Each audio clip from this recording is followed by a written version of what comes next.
ఉంది వినడానికి. ఈ ప్రభుత్వం మీకు మాకు మధ్యలో ముళ్ళ కంచెలు ఉండవు. ఈ ప్రభుత్వాన్ని ఎప్పుడైనా మీరు సరాసరి వచ్చి కలిసి మీ సహేతుకమైన సలహాలు సూచనలు ఇవ్వండి. అదే ప్రజాస్వామిక స్ఫూర్తి. అధ్యక్ష, మీ ద్వారా నేను చెప్పదలుచుకున్నా, ప్రజాస్వామ్యం అంటే గెలిచిన మెజారిటీ వచ్చిన పార్టీ ప్రభుత్వం కాదు. ప్రభుత్వం అంటే పాలకపక్షం, ప్రతిపక్షం. పాలకపక్షం మీ బెంచ్, మీ ఎదురుగా కూర్చున్న రైట్ హ్యాండ్ సైడ్ ఉండేది treasury benches, left hand side ఉండేది అపోజిషన్ బెంచెస్. ట్రెజరీ బెంచెస్ని, అపోజిషన్ బెంచెస్ని ఈక్వల్గా ట్రీట్ చేసి సమానమైన అవకాశాలు ఇచ్చి సమస్యలను ప్రస్తావించి పాలకపక్షం చేసే నిర్ణయాలు, శాసనాలు, ప్రజల యొక్క సంక్షేమం కోసం తీసుకుంటున్న నిర్ణయాలలో ఉన్న లోపాలను, సూచనలను, సలహాలను ప్రతిపక్షాలు ఇవ్వడానికి ఇది వేదిక కావాలి. మా ప్రభుత్వం చేస్తున్న విధానపరమైన నిర్ణయాలలో సహేతుకమైన సలహాలు, సూచనలు ఎప్పుడు కూడా ప్రతిపక్షాన్ని నుంచి మేము ఆశిస్తాం. ఆ దిశగా మీరు అడుగులు వెయ్యండి. అదేవిధంగా ఏదో చౌకబారు రాజకీయ విమర్శల కోసం ఇది వేదిక కాకూడదు. ఈ వేదిక 4 కోట్ల ప్రజల యొక్క అభివృద్ధి ఆకాంక్షల్ని అమలు చేయడానికి ఇది వేదిక కావాలి. ఇక్కడ రాజకీయ కక్ష కార్పణ్యాలకు లేకపోతే అక్రమ కేసులకు ఇది వేదిక కాకూడదు. ఈ విధానాన్ని మార్చుకోవాల్సిన బాధ్యత నా సహచర సభ్యుల అందరి మీద కూడా ఉన్నది అధ్యక్ష. అదేవిధంగా అధ్యక్ష, తెలంగాణ ప్రాంతంలో ఉన్న జనాభాలో దాదాపుగా 70% పైగా రైతులు ఉన్నారు ఈ ప్రాంతంలో. మీకు తెలుసు ఈ రైతుల పరిస్థితి. ఇక్కడున్న రైతులు రైతు రాజ్యం తెచ్చినాం, వ్యవసాయాన్ని దండుగ నుంచి పండుగ చేసినామని చెప్తున్న ఈ ప్రభుత్వం 2 విషయాలు నేను ప్రస్తావించదలుచుకున్నా అధ్యక్ష. ఈరోజు మీ ద్వారా ఈరోజు ఈ ప్రభుత్వం చెప్తుంది, మేము అద్భుతమైన పరిపాలన అందించినాం, మా అద్భుతమైన పరిపాలనలో రైతులు సంతోషంగా ఉన్నారు, రైతులు పండుగ చేస్తున్నారు, పండుగ చేసుకుంటున్నారని. కానీ నేను ఈరోజు మీకు వివరాలు ఇవ్వదలుచుకున్నా.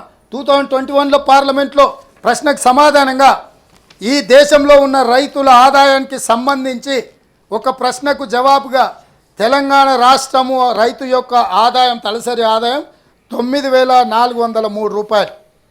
అంటే ఈ దేశం యొక్క రైతులు ఈ దేశం 25వ స్థానంలో ఉంది. రైతు ఆదాయంలో తెలంగాణ రాష్ట్రము 25 స్థానంలో ఉంది. ఎంత గొప్పగా ప్రభుత్వాలు వ్యవసాయాన్ని పండుగ చేసినామని చెప్పుకున్నా పర్వాలేదు. అందుకే కదా తెలంగాణ రాష్ట్రం ఇచ్చింది. రాకంటే ముందు బాగలేదనే, రాకంటే ముందు జరుగుతున్న పరిపాలన సరైన విధానంగా లేదనే. ప్లీజ్ కానివ్వండి. తప్పకుండా చదువుతాము అధ్యక్ష. ఈ తెలంగాణ రాష్ట్రం వచ్చిన 10 సంవత్సరాల తర్వాత కూడా తెలంగాణ రైతుల యొక్క ఆదాయము 25వ స్థానంలో ఉంది. ఇది శోచనీయము. దీన్ని పాలకులు అర్థం చేసుకొని జరిగిన తప్పిదాన్ని ఆలోచన చేస్తే బాగుంటుంది. దేశంలో అత్యధిక ఆదాయం ఉన్న రాష్ట్రం మేఘాలయ, 29,348 రూపాయలు. అంత చిన్న రాష్ట్రం కూడా మేఘాలయ కూడా మొదటి స్థానంలో ఉంటే తెలంగాణ రాష్ట్రం 25వ స్థానంలో ఉంది అధ్యక్ష. సరే, వాళ్ళకి బాధగా ఉండొచ్చు, నిజాలు చెప్పినప్పుడు వాళ్ళ బాధను నేను కూడా అర్థం చేసుకోగలను. కాబట్టి వాళ్ళ ఆవేదనని. అదేవిధంగా అధ్యక్ష, విద్యుత్తు తలసరి వినియోగంలో రాష్ట్ర ప్రభుత్వం మొదటి స్థానంలో ఉందని పదే ఈ ప్రభుత్వం చెప్పుకుంటూ ఉంటుంది. అది కూడా శుద్ధ అబద్ధం అధ్యక్ష. ఇది నేను చెప్పడం లేదు అధ్యక్ష. సెంట్రల్ ఎలక్ట్రిసిటీ అథారిటీ వార్షిక నివేదిక 2023లో స్పష్టంగా ఏ రాష్ట్రాలు తలసరి విద్యుత్ వినియోగం ఎంతుందో నివేదిక ఇచ్చిండ్రు. 2023 నివేదిక ప్రకారము తెలంగాణ రాష్ట్రం విద్యుత్ తలసరి వినియోగంలో 10వ స్థానంలో ఉంది అధ్యక్ష. ఇంతకాలం ఈ ప్రభుత్వం అబద్ధాల పునాదుల మీద ప్రజల్ని మభ్యపెట్టే ప్రయత్నం చేసిండ్రో అది కూడా తప్పు. మొదటి స్థానంలో యూనియన్ టెరిటరీస్ ఉన్నాయి అధ్యక్ష. యూనియన్ టెరిటరీస్ అండ్ రాష్ట్రాలు కూడా, వివిధ రాష్ట్రాలు కూడా, గోవా, పంజాబ్, ఒడిశా, గుజరాత్, ఛత్తీస్గఢ్, హర్యానా, పుదుచ్చేరి, డయ్యూ డామన్, దాద్రా నగరి హవేలీ కూడా, దాద్రా నగరి హవేలీ మొదటి స్థానంలో ఉంటే మనం 10వ స్థానంలో ఉన్నాం అధ్యక్ష. ఈ రాష్ట్రాలన్నీ మనకంటే ముందు ఉన్నాయి. కాబట్టి విద్యుత్ వినియోగంలో తలసరి వినియోగం మన మొదటి స్థానంలో ఉన్నది అనేది తప్పు. సో అది కూడా నేను చెప్పదలుచుకున్నాను అధ్యక్ష. అదేవిధంగా అధ్యక్ష, రైతులను వ్యవసాయాన్ని పండుగ చేసినామని చెప్తున్నారు అధ్యక్ష.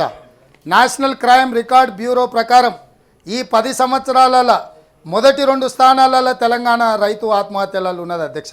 ఇది నేను చెప్పలే, national crime record bureau government of India నుంచి వచ్చే నివేదికలో తెలంగాణ రాష్ట్రానికి రెండవ స్థానం ఉంది రైతుల ఆత్మహత్యలలో. కాబట్టి రైతు ఆత్మహత్యలలో రెండో స్థానంలో ఉన్న తెలంగాణ రాష్ట్రం ఇక్కడ నిన్నటి వరకు ఏలిన పాలకులు అద్భుతాలు సృష్టించడం, రైతులను ఆదుకున్నామని చెప్తున్నది కూడా శుద్ధ అబద్ధం అని చెప్పి మీ ద్వారా నేను తెలంగాణ ప్రజలకు చెప్పదలుచుకున్న అధ్యక్ష.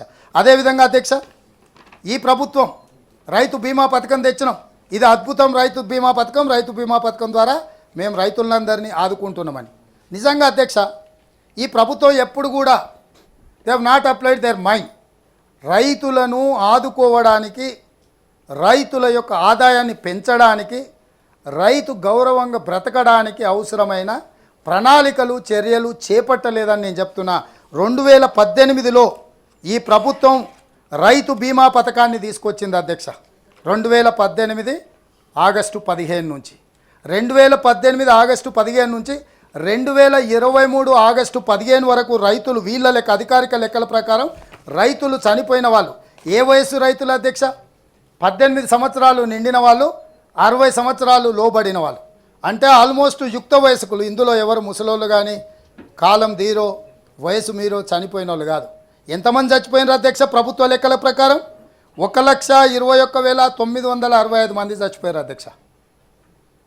8,000 చిల్లర రైతులు ఆత్మహత్యలు చేసుకున్న ఎన్సీఆర్బీ రికార్డుకు ఒక పక్కన ప్రభుత్వమే అధికారికంగా లెక్కలు చెప్తున్న, ఇది ప్రభుత్వం ఇచ్చిన నివేదిక అధ్యక్ష. ఇదేం నేను సొంతంగా ఎక్కడి నుంచి తీసింది కాదు. ప్రభుత్వ నివేదికలో చెప్పిన లెక్కలు 1,21,965 అధ్యక్ష.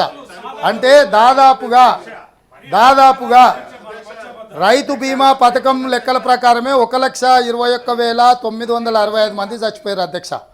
ఇంకా కూడా ఈ ప్రభుత్వము, రైతు ప్రభుత్వము వ్యవసాయాన్ని పండుగ చేసినామని ఏదైతే చెప్తుండ్రో, గౌరవ ముఖ్యమంత్రి